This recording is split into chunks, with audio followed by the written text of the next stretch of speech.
Uy! Welcome back mga specimen, at sa video na ito ay mag-review tayo ng bagong tent na ating nabili sa Nature Hike. More than 3 years na kasi ang una nating tent kaya nag-upgrade tayo. Hindi to basta-basta product review dahil puro adventure ang naghihintay sa atin along the way. Babiyahe tayo ng napakalayo at magpapagod dahil matagal na rin akong hindi naka-nature trip. Kasama ko na rin ang pinsan kong si B-Boy kahit 2 oras lang ang kanyang bakante para lang magawa natin ang video na ito. Syempre from Sibalom Town proper ay road trip muna tayo papunta sa ating destination. Bumaba na lang ako mga specimen. Dito na part kasi ang hirap na talaga ng daan. Given na maulan pa yung panahon kasi nga rainy season na ngayon. Kaya madulas yung mga lupa dito at saka mabasa.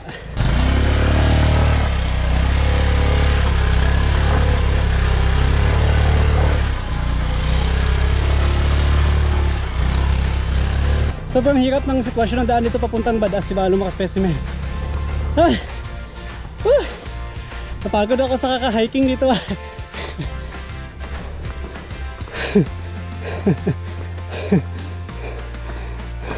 Pinahinga muna ni B-Boy si Boogie para iwas overheat dahil matarik at mahirap ang kondisyon ng daan nila dito. Maulan na kasi kaya expected na parang nagbubungkal ka ng lupa tuwing nadaan ka dito. Nauna na ako kay B-Boy kasi hindi ako makakahabol sa kanya mamaya.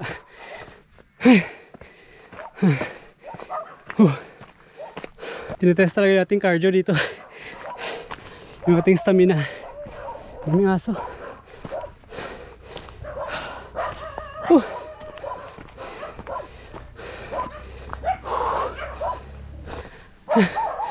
Nadala pa ako helmet. Napadaan na rin ako sa bahay na to at ito ang sumunod na pangyayari.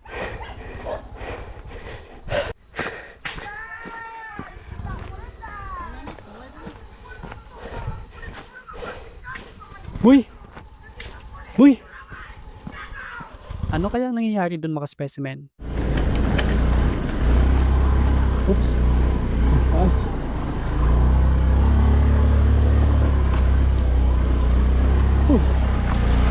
Napababa ulit ako sa parting ito kasi hindi na talaga kakayanin ng ating motor ang estado ng mga daan dito. Hindi kasi pang off-road yung gulong ni Boogie kaya hindi kumakapit sa lupa at madaling mag-slide.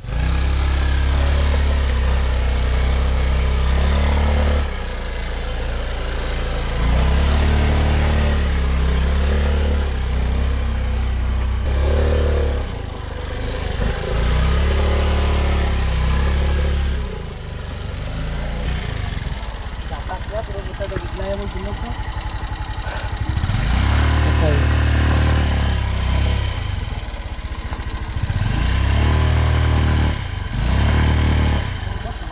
What man?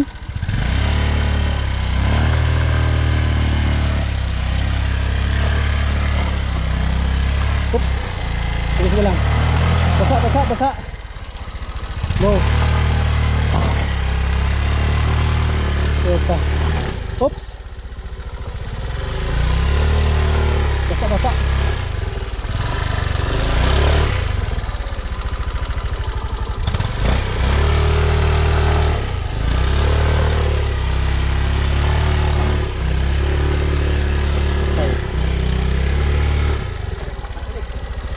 Dahil no choice ay tinulak ko na lang hanggang makaabot sa medyo stable na daan.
Ah!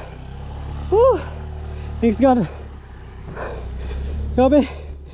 Woo! Finally, at nakaabot na kami ng Barangay Gasparil or sikat sa tawag na Badass. Dahil ubos ng aming energy sa buong biyahe ay napainom muna kami ng energy drink. Mas mataas ito kaysa sa Tiguhot kaya sobrang hirap makarating dito mga specimen. Pagkatapos na maligo, magdumihan naman ulit. Valentin Gasparil Child Development Center. Basic lang sa kanya motor yung daan papunta dito sa Badass si Balong. Mukhang hindi napagod ah. Rusi lang malakas. Sobrang maraming sa vlog mo. Vlog outdoor specimen. Follow nyo lang ka, gusto nyo malanda ako mga vlog. Mabay ka magagya. Wow, daming mani oh. Binibenta yan? Hindi po. Ay hindi. Ate tanim. Ay hindi kinakain. Hindi po. At inani tapos tatanimin ulit. Opo. Para dumami no. Yan. Tangway. Opo, Badasan Makin. Badasan Makin. Tapos igtangway. Tapos igtangway. Malapit lang naman no. Opo. Okay. Okay.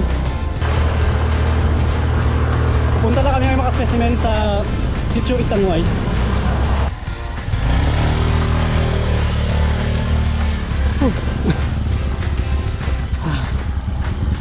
Berdalan. Berdalan. Nagating na rin namin ang Barangay Badass na sakop na ng San Joaquin, Iloilo. First time ko na rin makatapak dito.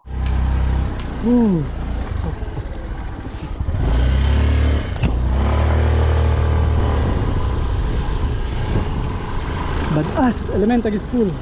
Didiretso pa sana kami kaso hindi na talaga kakayanin ng ating motor ang maputik na daan sa unahan. Pag hindi na talaga kaya, huwag pilitin. Ito mga specimen no. Unlimited yung mga ganitong daan dito.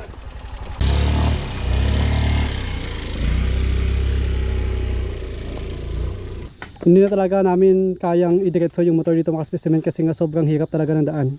Kaya napagdesisyonan namin iiwan na lang yung motor dito at maglalakad na lang kami papunta doon sa Sitio Itangway. Ganito kahirap yung daan dito mga specimen no. Especially tag-ulan ngayon. Magte-trekking na lang kami papunta doon sa Sitio Itangway. Wala kayong magawa. Ito yung realidad ng mga daan dito sa Badass San Joaquin, Badass Sibalom. How much more pa yung papuntang Itangway. Kaya mas better na lang siguro na iwan namin dito, wag namin pilitin.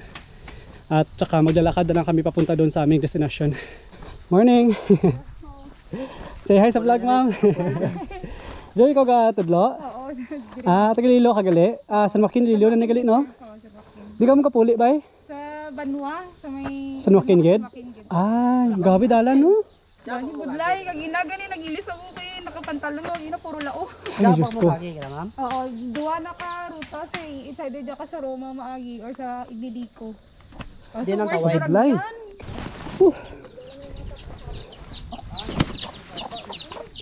Oops. Ganito kahirap ma-assign sa ganitong lugar bilang isang teacher. Hindi basta-basta ang struggle nila dito araw-araw, especially kung dayo pa sila. Sanayan na lang talaga ang labanan dito. Magdang scooter. Hindi sa gang scooter ka? Sabi ng mga lokal dito mga specimen ay malayo pa daw yung Sitio Itangway. Tapos naglalakad pa tayo kasi hindi kaya ng ating motor. So baka hindi tayo makaabot sa Sitio Itangway. Hanap na lang tayo ng lugar na pwede tayong mag-set up ng tent natin. Makapagpahinga. Then after that, uwi na tayo ng Sibalom. Wala tayong choice kasi ito yung sitwasyon. Maulan. Mabuti na lang at nakapag-bisita kami dito. Kaya makapag-decide na ako na hindi muna namin itutuloy yung camping namin dito ni Gerta sa Sitio Itangway. Kasi nga sobrang hirap ng daan. Maulan. Mabuti sana pag tag-init.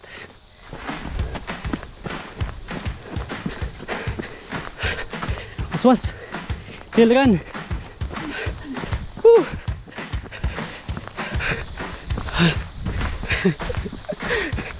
Nag-aabol tayo ng oras mga specimen kaya napag-isipan namin mag-trail running na lang. Kasi nga time is gold. Nag-aabol tayo ng oras.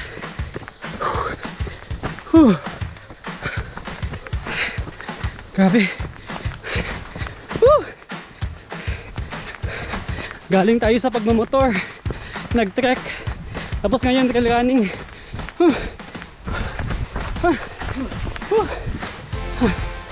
Yan. Wow.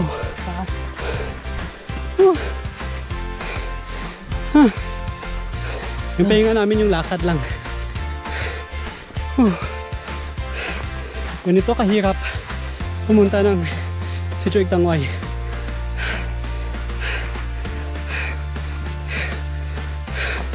Nang walang motor.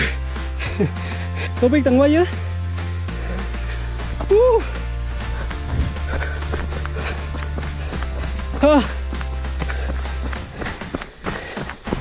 Wala na kaming oras makarating ng Sitio Igtangway kaya naghanap na lang kami ng magandang spot dito sa tabi-tabi para ma-set up ng ating tent. Ngayon ay itatayo natin yung ating bagong tent galing Nature Hike Philippines. Ito yung variant na Hmong R2. So first time natin itong gagamitin para matest natin kung gaano kaganda, gaano kalawak yung space at gaano ka-comfortable yung tent na to compared sa mga previous version na ginagamit natin. Yan. May kalakihan siya compared sa ating previous tent. Halata naman kasi malaki naman talaga yung Hmong R2 compared mo sa P-Series. Pero medyo premium na yung kanyang mga materials. At syempre mas mahal siya sa ating P-Series. Ito yung kanyang Rainfly. Kumbaga ito yung kanyang waterproof at saka windproof na protection.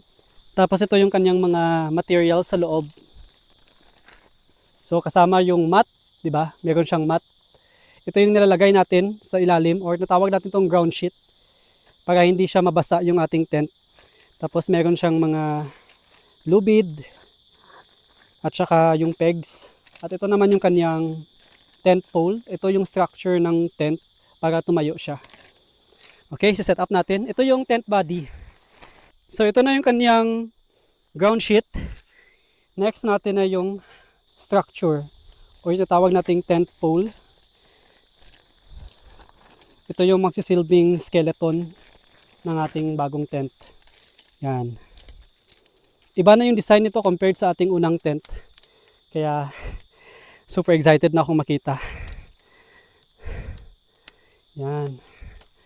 Iba na yung kanyang design, yung kanyang style, at saka medyo malawak siya.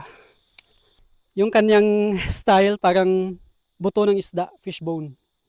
Yan. Ito yung sa gitna, tapos ito yung sa gilid, sa gilid. So itatayo na natin mga specimen. Let's go! Ito yung kanyang mga pegs mga specimen. Oh. Ito yung ililibing natin sa lupa. So ito, yung point na to, itutusok natin dito. Yan. Diyan natin itusok yan. Same din dito sa kabila. Tusok natin yan. Yan. Tapos, dito sa kabila ulit, tusok natin. Yan. Tingnan nyo ka specimen, nagpo-fold lang yan. Kasi nga flexible yung tent pole natin. Tapos dito itusok natin ulit sa kabila. Kasi ito yung kanyang structure. Yan, natusok na natin. Kabila na naman. Oops. Yan. Yun. Perfect. So tapos na yung ating setup. Pwede tayo matulog dito. Woo! Joke lang. Woo! Sobrang bango. Bagong bago. Ito yung kanyang tent body. So, ilalagay natin ito sa loob. Ilagay natin sa ilalim. Yan. Ito na rin. Same lang din, pati doon sa kabila. Ganyan lang kasimple mga specimen yung pag-setup ng Hmong R2 natin. Okay. Ito na yung next step. Kakabit na natin. Iba yung kanyang design. Parang complicated siya tingnan. Yan o. Tapos, same din dito. Yan. Dito na rin.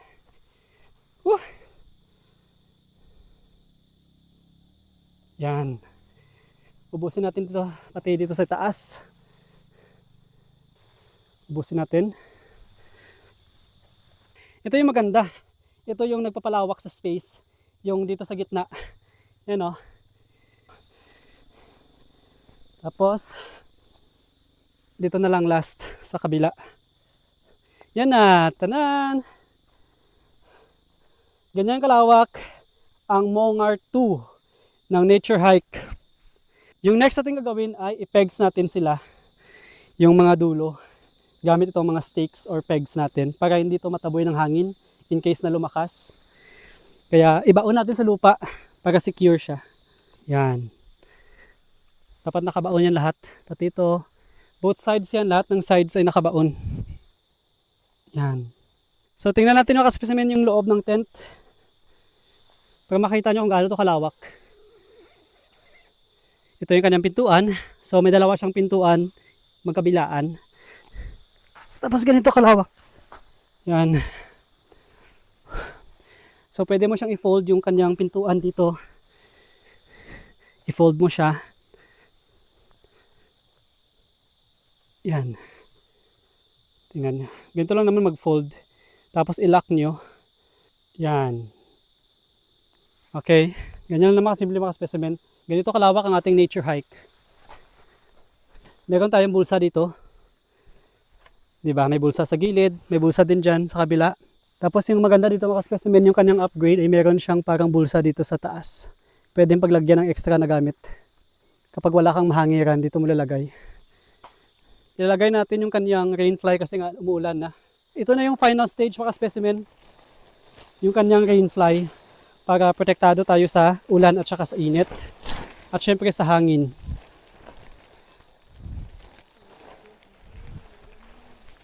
Kakabit natin to sa ilalim para secure yung ating rainfly na hindi siya matanggal. Ito yung kanyang bintana. So pwedeng pumasok yung hangin dito. Maganda yung kanyang ventilation kaya hindi mainit sa loob. Tapos ito ipipegs din natin yan. Yan. Pegs mo lang yan.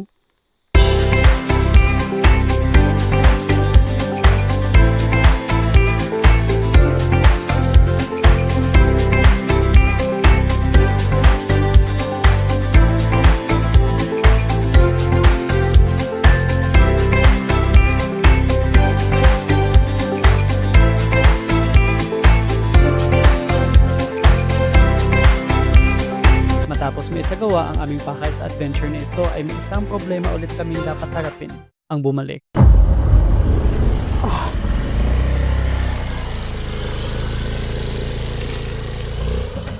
Uy!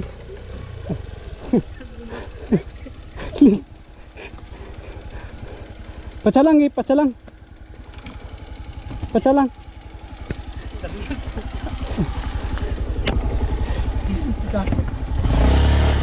Yan lang. Yan naman. Nadala si B-Boy dyan, no? Dadaanan ulit namin ang lahat ng kalbaryo na ating dinanas makarating dito at yung masaklap pa ay kakatapos lang ng ulan. Patay tayo. Lalang ba yung sumahan? Kaya, sige be. Patan lang eh. Ha? Patan lang. Go. Oops, oops. Uy, yan lang. Woo! Hopefully, time will come may construction ng mga daan dito para hindi na mahirapan ang mga lokal makalabas at makabalik ng kanilang barangay. First time kong ma-experience ang ganito kahirap na road trip kahit na pangalawang beses ko palang makapunta dito. How much more pa yung mga lokal na araw-araw nilang na-experience ang struggle namin ngayon.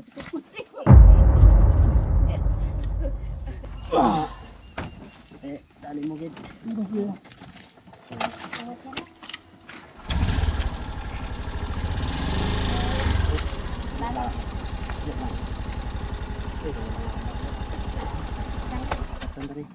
Kanagid, palamlama ito. Kahit. Yang di ra mapagsay mo. Tatagot ako mo. Guma ko ba tayo? Di ka mo karang mauliaw. Si Malam da.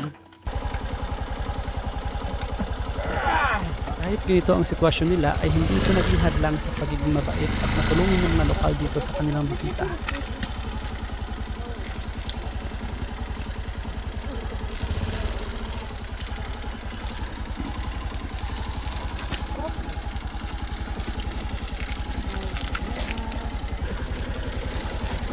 Tama mo yung inapat ako, hindi nakaka.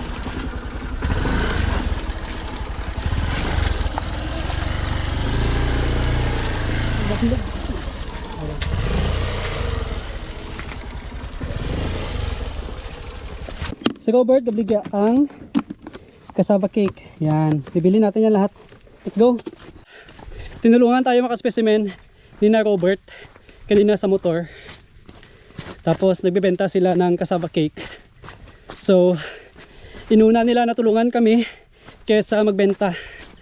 Kaya bilang reward, bibili natin lahat ng kanilang paninda. 8 piraso yung natira. Bibili na lang natin para makapagpahinga na sila. Woo! Yak pa.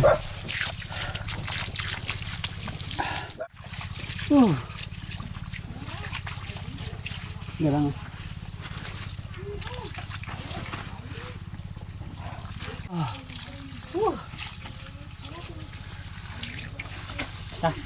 Japon. Namugas ako ma'am. Thank you kid. Yani. Tayo na yung dalan. Siyak.